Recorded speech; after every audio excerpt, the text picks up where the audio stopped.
Every year I make a video where I show all the things I sewed throughout the year.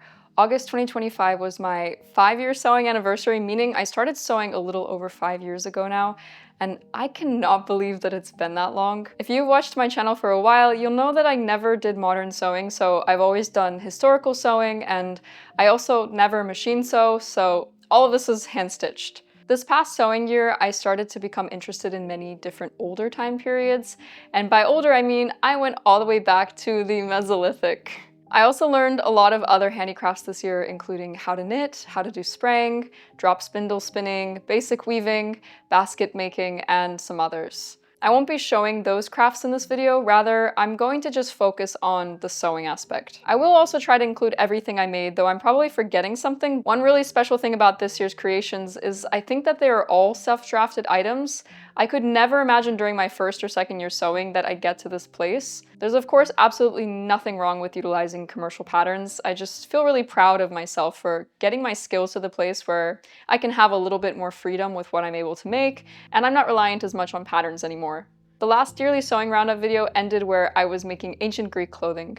For a little while, I continued with this interest as well. In August 2024, I made my first ancient Greek peplos in order to survive some of the more intense summer heat days. The pattern is very straightforward. It's just a big tube where the top edge gets folded over, and then the top shoulders are secured with fibulae, or the modern equivalent, the safety pin. I have these brass ones here, and this was a super simple garment and only took me around 5 hours to make. So yeah, if you want to sew something quick, easy, and historical, then I recommend a peplos. I also started sewing an ochre linen Volga Tatar garment called kulmak, but I actually have still not finished this project, so I'll just show this much. I'm not really happy with where the second ruffle is placed, so I'm going to adjust it and in general shift the pattern around a little bit. I'm not sure, to be honest, how many hours I've already put into this project, maybe about 40 hours, but it still has some ways to go. Then in November, I sewed this medieval hiking pack called a martable bag, and it's super useful for carrying around lots of things at reenactments. I think it took me about 5 to 10 hours to sew. And in January, I released the video of a pre-Raphaelite makeover where I sewed this super lightweight cotton wool pre-Raphaelite inspired dress. The pattern is a free diagram from online, which I've linked in the description. I get asked about this type of dress a lot whenever I show it,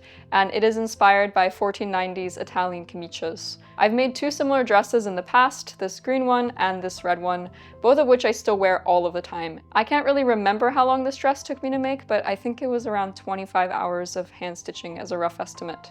Then I released probably one of the most exciting creations yet, the culmination of around 4 years of my research that I've been doing in the background. In February 2025, I posted a 19th century Volga Tatar makeover where I made a silk kulmak, which is our word for this style of dress, as well as the traditional hat we wore during this period called kalfak.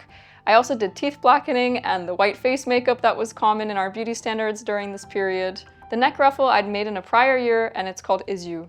I'm still incredibly proud of this creation and how deeply I felt connected to my indigenous ancestors throughout the process of making all of the components. This entire ensemble took me over 100 hours to hand sew.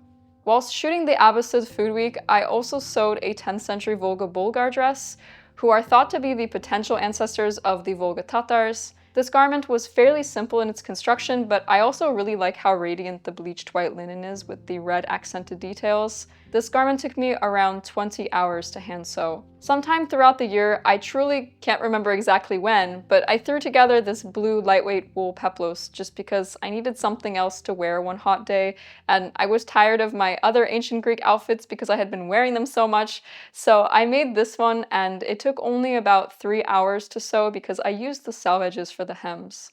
In May, I made some serious progress on my medieval capsule wardrobe, completing 4 different medieval garments. I was actually preparing these garments for the reenactment at Battle of Visby, but when I actually went to get mustered, it turned out the dyed linen isn't historically accurate for outer garments in Scandinavia during this period, only wool is, so I ended up actually not being able to bring any of my linen creations to the event. But anyways, I at least now have some linen medieval style garments that I can wear when the weather is a bit hotter, and I've been working on wool ones too, which I now have completed a couple of, which I'm wearing today, as you can see.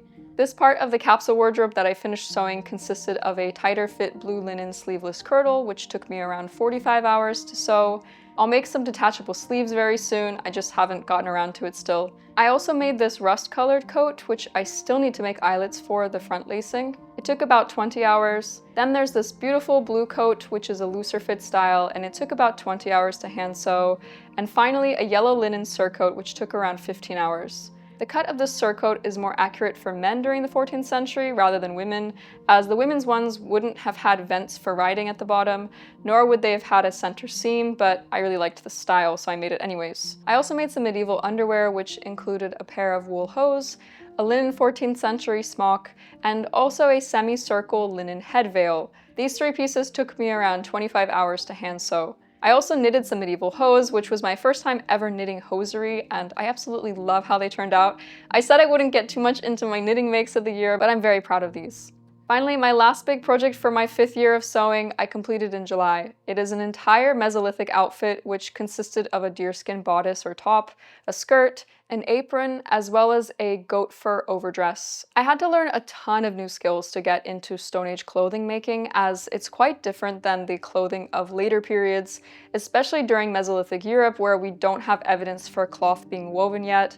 So to give an estimate for how long this all took would be kind of difficult because I had to learn so many new skills.